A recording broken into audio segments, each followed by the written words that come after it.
कि पिछले कुछ दिनों से अंदर हमारे शहर के अंदर जिस तरह से हत्याओं का एक सिलसिला चलता आ रहा है। आज देवगिरी कॉलेज के पास एक 18 साल की कॉलेज की बच्ची को उसी कॉलेज के स्टूडेंट ने छुरा घोंप कर उसको वहीं खत्म कर दिया है। उस्मानपुरे की रहने वाली वो बच्ची। तो अगर हम ये देखें कि लगातार ये सिलसिला रोज अगर देखें किसी न किसी की हत्या हो रही है। मैंने कुछ दिन पहले पुलिस कमिश्नर साहब से इल्तिजा किया था कि अगर पुलिस स्टेशन काम नहीं कर रहे हैं तो आप अपने जेर निगरानी एक पुलिस टीम तैयार कीजिए, जो कहीं पर भी किसी भी इलाके के अंदर जाकर जो ड्रग्स का नशे का कारोबार चल रहा है उसके ताल्लुक से वो रेड कर सकते हैं। मुझे खुशी है ये बताते हुए कि 2 दिन पहले ही पुलिस कमिश्नर साहब ने एक स्पेशल टीम तैयार की है। उनके सुपरविजन के अंदर जो किसी भी पुलिस स्टेशन के अंदर जाकर किसी भी इलाके के अंदर जाकर रेड कर सकती है। मैं आप लोगों से इस बात का ताउन चाहता हूं, आप लोगों की मदद चाहता हूं कि देखिए जो मरने वाला है वो हो सकता है कि आपका कोई बेटा, भाई, दोस्त ना हो, लेकिन अगर आज उसकी बारी आई है तो हो सकता है कि कल हमारे में से किसी की भी बारी आ जाए। तो हम सबको इस बारे में बहुत संजीदगी के साथ सोचने की जरूरत है। अगर जिस किसी के पास जो भी इंफॉर्मेशन है वो पुलिस से अगर शेयर नहीं करना चाहते हैं तो मुझसे शेयर करिएगा, और मैं आपको यकीन दिलाता हूं कि आपकी इंफॉर्मेशन मेरे पास पहुंचती है तो उसके 24 घंटे के अंदर इंशाल्लाह हम वहां पर कार्रवाई करेंगे, उसके ऊपर रेड करेंगे।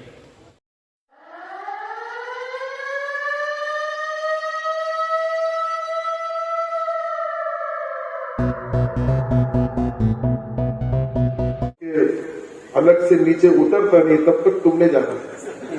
और वैसा भी शहर के अंदर तुम्हारा इनको ही बटन दबाना है, हमारा तो उधर है, तुम्हारे रिश्तेदार है उधर, लेकिन अपनी लाइन क्लियर है कि कहीं के गए तो लाइन क्लियर रहती है। राम सलाम, राम राम, जय भीम बोलेंगे चले, इतना ही। अब ये बहुत लकी आदमी, किस्मत वाला आदमी।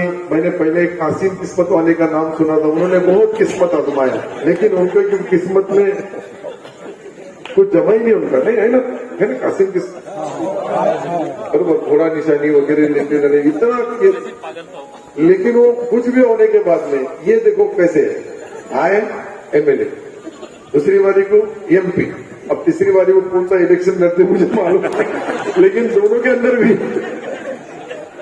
किसी को 30 साल, किसी को 32 साल, किसी को 40 साल, किसी को 45 साल लगे इनका आना, और अल्लाह ताला के रहमो करम से मुंबई और दिल्ली जाना, ये तो सब सही ऊपर से ही रिमोट कंट्रोल रहता है। वो जो बहाना है, इसने ये किया, उसने वो किया, लेकिन फिर भी इनके जो भी वालिद होंगे, वालिदान होंगे, और भी भाई होंगे, चाचा होंगे, दादा होंगे, बाबा होंगे, मामा होंगे, काका होंगे, मला माहित नाही, परत सर्वांच्या आशीर्वादामधून एक आशीर्वाद तर पक्का आहे त्यांचा, का लकी माणूस आहे, माझ्या बाजूला बसले तर मलाही आनंद झाला, आले आणि बाजूला बसले, म्हणजे आम्ही परवा पुण्याला होतो, पुण्याचा कार्यक्रमही आम्ही दोघांनी सोबत केला, आताही ते आलेले आहे।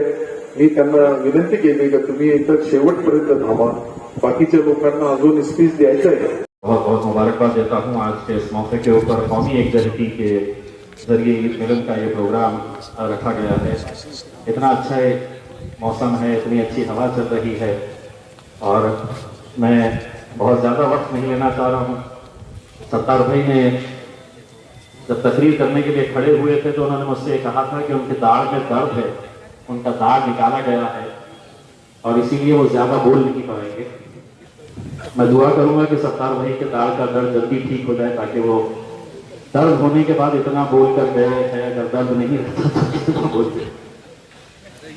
खैर, मैं यकीनन मुझे यहाँ पर पहुँचने में देरी हुई है, लेकिन 1-2 बातें जो मैं बहुत आप लोगों के जरिए, आप लोगों का ताउन, आप लोगों का साथ चाहता हूँ इस शहर के लिए। हमारे लिए बहुत ही तशवीश की बात है, बहुत ही चिंता की बात है, बहुत ही गौर करने वाली बात है कि पिछले कुछ दिनों से अंदर हमारे शहर के अंदर जिस तरह से हत्याओं का एक सिलसिला चलता आ रहा है। आज देवगिरी कॉलेज के पास एक 18 साल की कॉलेज की बच्ची को उसी कॉलेज के स्टूडेंट ने छुरा घोंप कर उसको वहीं खत्म कर दिया है। उस्मानपुरे की रहने वाली वो बच्ची। तो अगर हम ये देखें कि लगातार ये सिलसिला रोज अगर देखें किसी न किसी की हत्या हो रही है। मैंने कुछ दिन पहले पुलिस कमिश्नर साहब से इल्तिजा किया था कि अगर पुलिस स्टेशन काम नहीं कर रहे हैं तो आप अपने जेर निगरानी एक पुलिस टीम तैयार कीजिए, जो कहीं पर भी किसी भी इलाके के अंदर जाकर जो ड्रग्स का नशे का कारोबार चल रहा है उसके ताल्लुक से वो रेड कर सकते हैं। मुझे खुशी है ये बताते हुए कि 2 दिन पहले ही पुलिस कमिश्नर साहब ने एक स्पेशल टीम तैयार की है, उनके सुपरविजन के अंदर, जो किसी भी पुलिस स्टेशन के अंदर जाकर किसी भी इलाके के अंदर जाकर रेड कर सकती है। मैं आप लोगों से इस बात का ताउन चाहता हूं, आप लोगों की मदद चाहता हूं कि देखिए, जो मरने वाला है वो हो सकता है कि आपका कोई बेटा, भाई, दोस्त ना हो, लेकिन अगर आज उसकी बारी आई है तो हो सकता है कि कल हमारे में से किसी की भी बारी आ जाए। तो हम सबको इस बारे में बहुत संजीदगी के साथ सोचने की जरूरत है।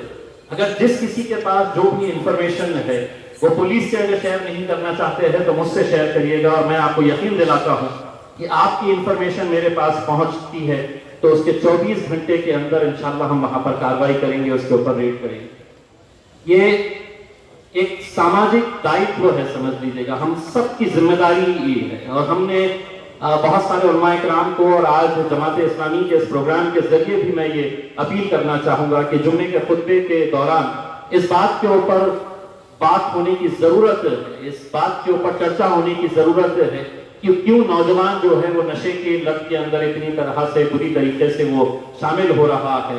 मारने वाला, मरने वाला दोनों भी नशे के अंदर हो रहे हैं।